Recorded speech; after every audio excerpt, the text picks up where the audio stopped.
అదేవిధంగా చిన్న చిన్న విషయాలు,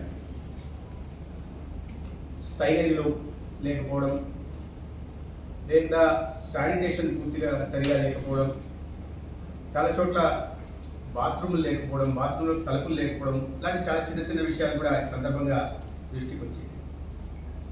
అనేక ఆసుపత్రుల్లో కానీ కళాశాలల్లో కానీ నీటి ఇబ్బంది, మంచినీటి ఇబ్బంది ఉంది.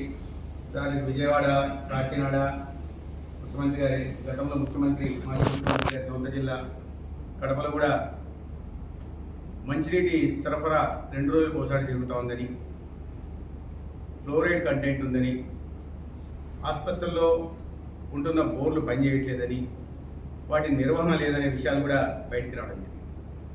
కడప రిమ్స్లో అయితే ఊరికి చాలా దూరంగా ఉండడం వల్ల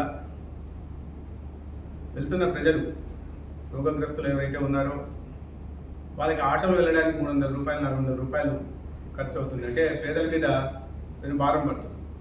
వాటికి ప్రభుత్వం ఆలోచించి సిఎస్ఆర్ కింద కానీ ఇతరత్ర మార్గాల ద్వారా లేదా ప్రభుత్వ పరంగా అయినా బస్సులు ఏర్పాటు చేసేయాల్సిన అవసరం ఉండేది. కానీ ఎందుకు మరి అటువంటి చిన్న విషయాలని కూడా గత ప్రభుత్వం ఆలోచించలేదో అర్థం కావట్లేదు. చిన్న చిన్న విషయాలు, అదేవిధంగా చాలా చోట్ల సిబ్బంది కొరత, ఎంఎన్ఓలు, ఎఫ్ఎన్ఓలు, అదేవిధంగా వాళ్ళలో అవినీతి, చిన్న కింద స్థాయిలో జరుగుతున్న అవినీతి, పేషెంట్లకు స్ట్రెచర్లు లేకపోవడం, స్ట్రెచర్లు ఉంటే తీసుకెళ్ళడానికి సిబ్బంది లేకపోవడం, సిబ్బంది ఉంటే చేతులు తడిపెట్టే కానీ ముందుకెళ్ళలేని పరిస్థితి కూడా, ఇట్లాంటి విషయాలు కూడా మాట్లాడడం జరుగుతాం.